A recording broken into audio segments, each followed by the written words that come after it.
بسم اللہ الرحمن الرحیم۔ 5 دعائیں روزانہ پڑھنے کا اہتمام کریں۔ جو بھی شخص روزانہ یہ 5 دعائیں پڑھنے کا اہتمام کرے گا اس شخص کا پورا دن ثواب میں گزرے گا، پورا دن ثواب ہی ثواب ملے گا۔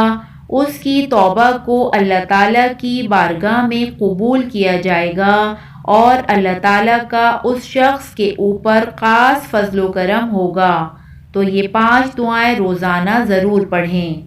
نمبر 1، لا الہ الا اللہ 7 مرتبہ پڑھیں۔ نمبر 2، استغفر اللہ 7 مرتبہ پڑھیں۔ نمبر 3، اللہم صلی علی محمد 7 مرتبہ پڑھیں۔ نمبر 4، اللہم اغفر لی ذنبی 7 مرتبہ پڑھیں۔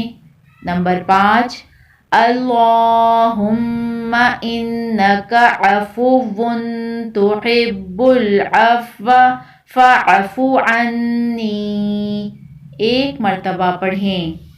میری بہنوں اور میرے بھائیوں، یہ چھوٹی سی مختصر سی دعائیں ہیں۔ ان دعاؤں کو روزانہ ضرور پڑھنے کا اہتمام کریں تاکہ ہم گناہوں سے بھی بچیں، ہمارے گناہ بھی معاف ہو جائیں، اللہ بھی راضی ہو جائے اور اللہ تعالی ہم سب کو اس پر عمل کی توفیق کے ساتھ ساتھ ہم سب کو 5 وقت کا نمازی بنائے۔